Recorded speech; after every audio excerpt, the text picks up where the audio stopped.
This is Spandam, one of the most despised characters in all of the One Piece, who just so happens to be a major antagonist in one of the most beloved sagas of all. Spandam's role is highly undervalued, and I will make the argument in this video that Spandam is the single most devastating villain that the Straw Hats defeated pre-time skip. And if you think that's an absurd claim, then mate, you do not remember half of what this man did. It was so much more than just pissing himself and beating up a woman. So let's dig in, because we are on a mission to rank every major antagonist in the most comprehensive and exhaustive way possible, video by video, this time featuring one of the most punchable faces in One Piece, Spandam. Alright, so the first thing we need to establish is that Spandam is a dual antagonist. On rare occasions, Oda constructs arcs and even whole sagas with dual antagonists at the helm. They're given equal narrative weighting and excel in different areas. Examples of this would be Hody Jones and Vanderdecken on Fishman Island, as well as Kaido and Orochi on Wano, and in this case, Spandam's partner would of course be one Rob Lucci. And I don't know if this is a controversial thing to say, but it's true. Rob Lucci cannot carry the Water 7 saga on his own. No chance. And Spandam is every bit as important as he is, perhaps even a little bit more. But being a dual antagonist, Spandam is engineered to be a direct contrast to Rob Lucci. And this is made apparent as soon as humanly possible by Oda, because the very moment that Spandam and Rob Lucci are in the same room together is when the CP9 power levels are measured, with Rob Lucci emerging with a monstrous 4,000 Doriki, while Spandam has a pathetic 9 Doriki, which puts him below even an average fodder marine. But pick any area and you will immediately see the contrast. Rob Lucci, he's overly serious, while Spandam, he's overly goofy. And there's even an animal and tamer dynamic at play, with all of CP9 being designed around animals, and Spandam's childhood consisting of having all sorts of exotic pets, such as an elephant. When it comes down to it though, Rob Lucci, he is our punch villain. He's like the wall we need to overcome, whereas Spandam is the spiritual villain. He is the idea that we need to defeat, as well as the mastermind behind the entire saga to begin with. So here's a cool thing. Very, very unusually, our introduction to Spandam occurs in a flashback. I can't recall if that's ever happened before or since with a major arc antagonist, because even Jack the Drought was introduced before the Zoe flashback. So it's a fascinating start because everything about Spandam is a bit off in the pantheon of One Piece antagonists, because we're also introduced to him as he accidentally gets shot by a young Frankie. So we're treated to this introductory shot, the pun I guess, not intended, but it's there, of the primary antagonist, and it's almost as if Spandam has already been defeated before he did a single thing in the story. And this was done by Oda to catch us off guard, to subvert our expectations of Spandam. You see this stupid introduction, and there's no way anyone can take him seriously. But then Spandam goes on to show you that it's a mistake to underestimate him. Spandam's character is about as literal of a representation as we can get of the old comedy and tragedy theater masks. Whenever Spandam is on page or on screen, he will either be acting as a hilarious court jester or committing an act so horrific that it makes us question humanity as a whole. Nothing Rob Lucci has ever done or will ever do can compete with both the horrors and the hilarity that Spandam brings to the One Piece world. And Oda was originally going to make Spandam even more of an aesthetic joke, as his earlier design intended Spandam to have a much more blatant panda theme. But instead, he actually has a design that you can take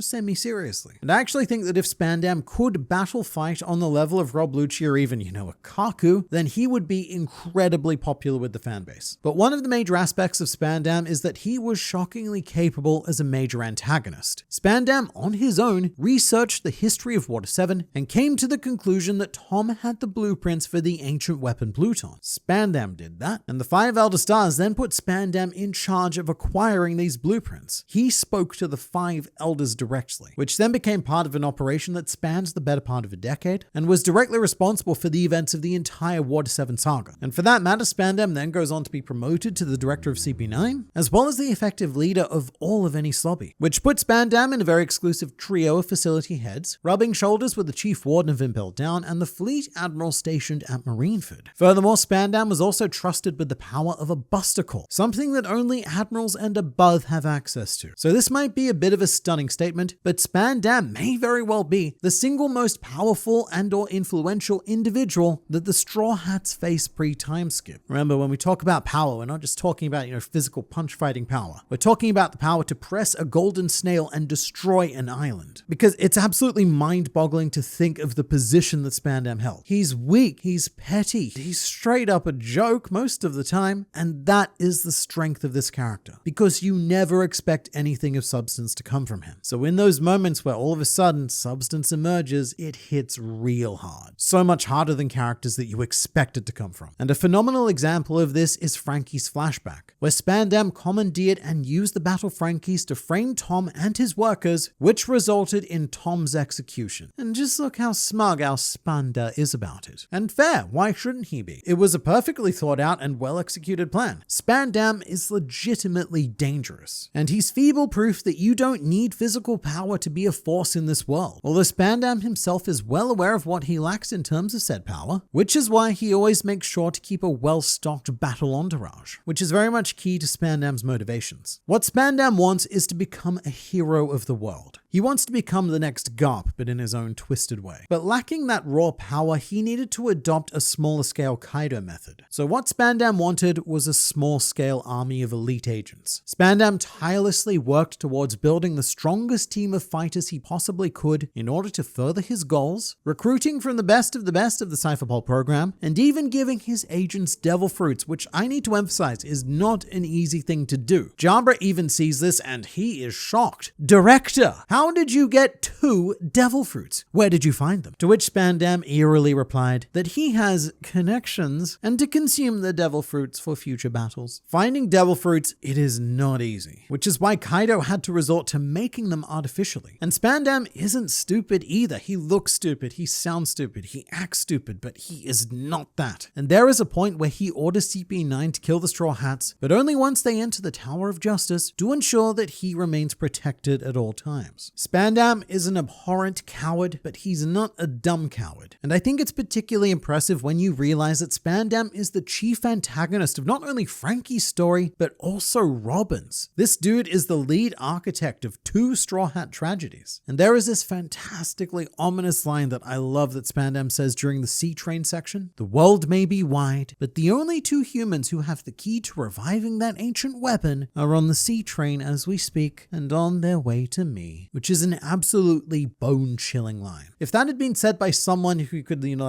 punch, like your Kaidos or your Doflamingos, then this would be one of the most scarily quotable lines in One Piece. But because it came from Spandam, it gets easily forgotten, and it shouldn't be, and neither should he. Another aspect of Spandam that goes heavily underrated is his belief in justice. Spandam is a practitioner of absolute justice, which immediately separates him from a villain like Orochi, who is almost entirely driven by selfishness. And I'm not saying that Spandam is selfless, because to quote him, the most important thing is my life and increasing my status. He's definitely got his own interests, but those interests intersect with his justice beliefs. Spandam, in pursuing his own goals, genuinely believes that he is building a better world. It is right and good that we kill fools who interfere with us. They are sacrifices made for world peace. Of course, we must eliminate fishmen and any other traitors who will not readily comply. A bit weird to single out the fisherman race there, but yeah, sure, right, Spandam? I believe you. Or more accurately, I believe that you believe you. I guess Spandam is just a bit of a lucky guy, because other believers of absolute justice like Sakazuki don't enjoy what they do, but they know it must be done. It's a means to an end. However, Spandam is a very lucky boy, because he happens to enjoy both the means and the end, so he's giddy for justice at all times. I think my favorite justice-related line is when Spandam says to Robin, "Your obsession with living is disgusting," because that is straight out of the Sakazuki Justice Seminar. A criminal wanting to live?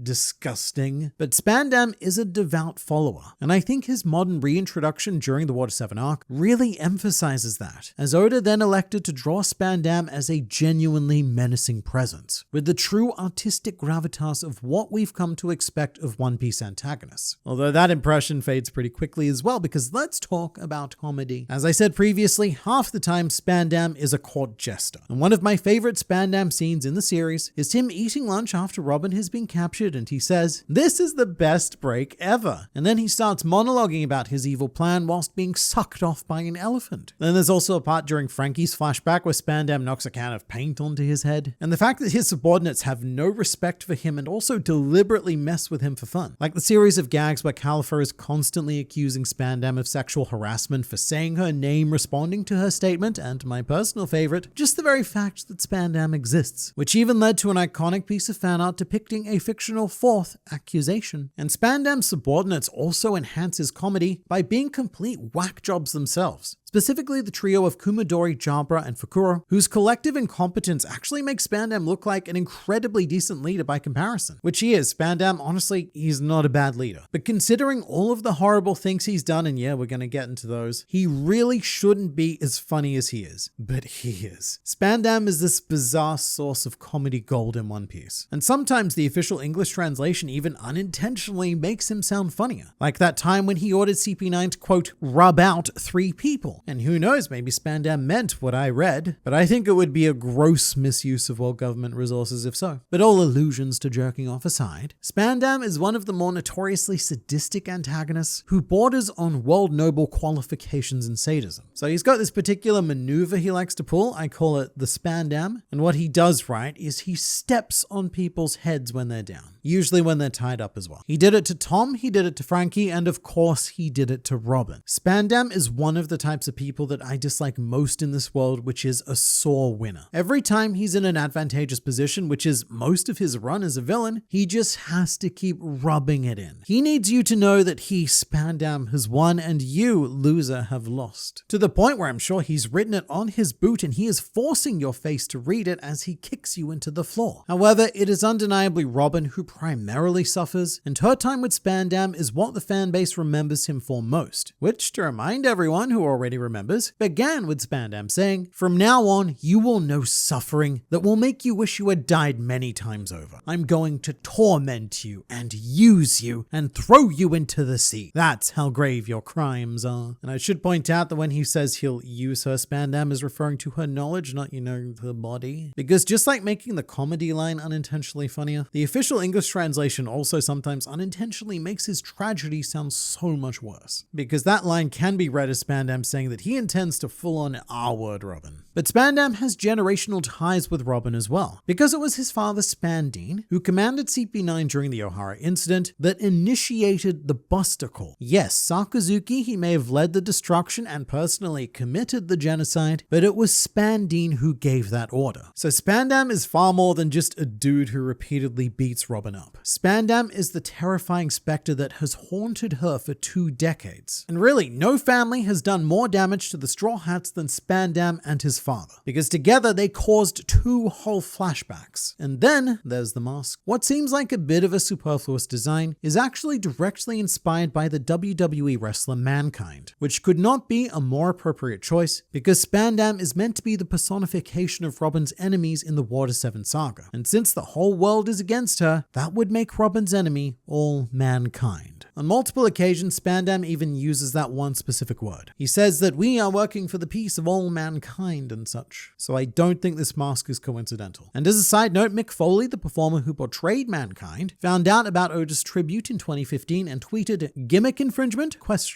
But with how much of a sheer prick he is, it is always satisfying to see Spandam get hurt. Whether it's being punched by Tom, thwacked by Frankie, bit by Frankie, shot by Usopp, or clutched by Robin, these are cheer-worthy moments. And villains have to work so hard to earn those moments. Not every One Piece antagonist can do this, especially not so consistent. However, my main Spandam criticism is that I think Oda made Spandam very one-note in the final stages of Enies Lobby. Every time we cut to him, he's doing one of 2 things. Either he's physically beating Robin or stating a variant of, "Haha, your friends are fools who cannot do the thing you want them to do." And I get very tired of both of those things, so to me, he really starts falling a bit flat. As opposed to his arc partner Rob Lucci, who we flesh out a lot during this time, and he ends up properly making his mark on this series. Spandam, to me, he lost his edge. He always had that balance of wacky and serious, but I don't know, towards the end of Enies Lobby, the idea of taking him seriously at all kind of just slipped away, because he turned into this really over-the-top, brutal, stereotypical mustache-twirling antagonist, tying Robin to the train tracks. But I also think that Oda was a few stops too brutal with Spandam in the final stages of Enies Lobby, to the point where his punishment was, in my opinion, grossly inadequate compared to the crime committed. To put his crimes into perspective, over the course of Enies Lobby, and just Enies Lobby, Spandam punches, kicks, slaps, drags, smashes into a wall with an elephant sword, and of course smashes Robin's face into the ground. He also pulls Robin's hair on 3 separate occasions, in addition to the constant bombardment of psychological abuse. And I think considering all of that, he got off incredibly lightly. The move Robin ultimately used to finish him off looked painful as crap, especially in the anime where you see his back break. But to me, it's more of a comedy ending, which doesn't match the tone of what he was doing to Robin, and makes Spandam's final defeat quite unsatisfying for me, because he goes and does all of that and we let him off with a bit of standard Robin slapstick clutch. I wanted a lot more. However, a couple of good things though. It was really nice seeing both Robin and Frankie team up to take Spandam down because they were the 2 most affected by him, and I also think it's very appropriate that Spandam was defeated after Rob Lucci. He was the final member of CP9 to go down, which I think reflects quite well on his status as Saga antagonist. But I also think that Spandam is quite lacking in his post-antagonist character arc, because while CP9 get a bit of redemption in their cover story, Spandam doesn't evolve at all and continues being a general prick from his hospital bed. And he does appear post-time skip as part of CP0, where the big twist is that he is now Rob Lucci's subordinate. I do like that flip, but at the same time, I have yet to understand why they made Spandam a CP0 member. I 100% get why he'd be the director of CP9 because he's not a bad leader and he's very good with all of the plans. Spandam's very effective, and clumsiness aside, he makes a lot of the right calls. But what use is he as an agent? He has nothing going for him in that regard. My hope is that Spandam, as many other defeated villains do, goes on to learn some humility after his failure within this new position. Although in volume 777, the Film Gold companion volume, it is said that Spandam is now on a mission to find a cure for his father's disease, which is very nice, but it's not because he cares about him, it's because it's part of a plot to overthrow Rob Lucci. So it looks like Spandam has learned very little, if anything, and while it's always nice to see him again, he's not like the other recurring villains who I get incredibly excited to follow whenever their stories pop up. But there's a lot Spandam deserves credit for. I can't think of many characters that I despise with every fiber of my being on one page, and then on the next find absolutely hilarious. That balance is incredibly difficult to strike, and whatever story sorcery Oda invoked here needs to be praised. Because Spandam has a rather heavy legacy on fans. No one wants to see him again, but he is constantly cited as one of the most hated characters in One Piece for all of the right reasons. Most recently, I took a poll of over 7,000 viewers, and Spandam ranked as the 5th most hated character in the series, 2 whole spots above Sakazuki. That's a pretty damn impressive legacy to have. To be more hated than the man who killed Ace. And while I think he does fall flat at the last moment, Spandam does a remarkable job helming what is very consistently considered to be the best saga in One Piece. He's not the coolest, he's not the strongest, but my god, he was a vicious shot of distilled villainy that not only forged 2 whole straw hats, but also came incredibly close to ripping the entire crew apart. So with all of that in mind, Spandam was an extraordinary villain, and I think deserves a B tier for accomplishing so much whilst being objectively and measurably the weakest antagonist in the entire series. But you let me know in the comments who you'd like to see ranked next.